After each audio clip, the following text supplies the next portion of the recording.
So today was another one of those days where I felt like all this crying out to God that I've been doing because I feel like He isn't with me and I'm missing out um, was in fact Him reminding me that I'm on some sort of a mission. I truly believe that because about 2 years ago, I told God, actually, it might have been a year ago. Yeah, a year ago, I told God that I wanted to help Him, bring people to Him, but I didn't know where they were at. And I said, I was so close to God, we were like BFFs. And I said, what is it like to not know you so that I could find you? How could I teach somebody to pray if I'm already here and I don't know how I got here? So I just had this like the last year. It's been kind of hard because I know He's with me and I get reminders, when I ask, especially, or when I'm just aware. But last night I had a terrible dream. I dreamt that, like I said, I wish I'd kind of videotaped all of these on this journey, but I didn't realize it was a journey. I guess I thought I was just, even though I know better, like abandoned or something, even though I know that's not true. But it felt that way. And so last night I had this terrible dream that I was with a few people from work, and there was this one power couple who does really well. And for a long time, I would compare myself to them as far as how much business I was doing, which is really unfair. They work together as a team and they only have one child. I'm, by myself. I mean, my husband doesn't work with me. And they had a team too. So it's just me. And then I have 3 children that are young and need me, and I very much want to be involved with their lives. So I'm trying to find that healthy work-life balance. So anyway, I was in a pool and they were just getting out. The husband got out of the pool, the wife swam over to the ladder. There were other people there, but I don't really remember who was there. And then when I went to get out, the ladder, even though it was an in-ground pool, the ladder like caved in and fell on me, and I was like stuck at the bottom of the pool.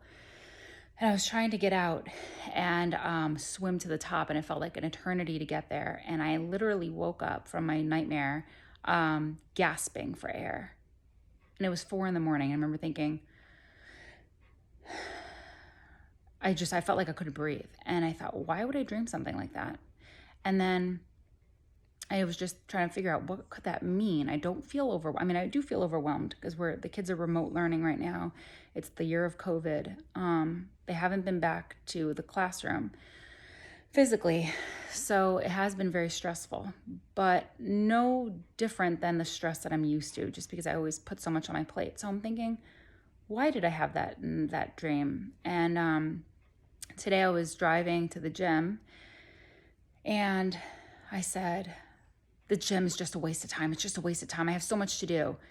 And then I remembered, okay, I said, Jen, not everything that you do is a waste of time. You have to do this. You know it's important. It's a priority. So treat it like a priority so that you don't feel that way, like you're wasting your day or wasting time or whatever. And it's the anxiety that I build up about everything, I can breathe easy now because I remember thinking to myself, I have to just sit down and, just like I do all the time, go over my priorities again and simplify. And as soon as I said that, I was driving and I looked up in the sky and I had this breath, this good breath. And if you have anxiety, you know what I'm talking about. It's like you can't catch your breath. And I had this really peaceful, good breath. And I thought, wow, like if that isn't God reaching out to me, yes, this is just another step in this whole process. So you have to get rid of the anger. That's the first clear step. You have to. How?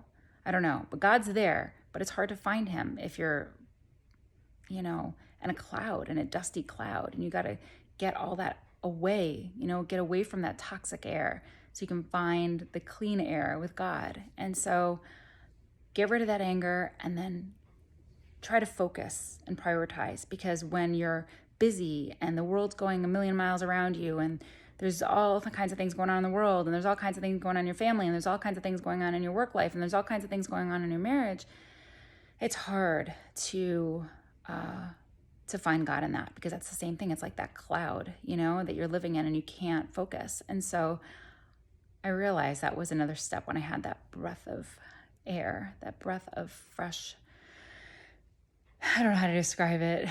Just, it's one of those God moments that I have that I feel like is so amazing, you know?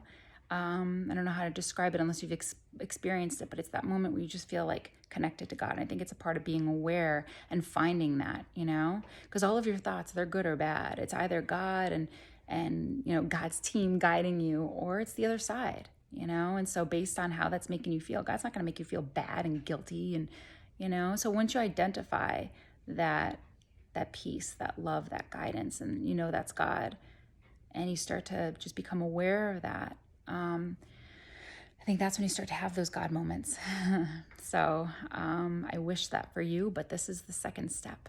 So get rid of the anger, and then what is important in your life? What, how do you simplify? Get rid of the noise. Focus on the most important priorities, right? And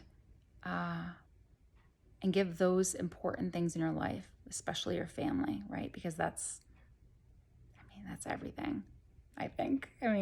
Right? So yeah, give that your all and make that time to just be aware and not so rushed. And in that simplicity, in that peace, you're going to find God.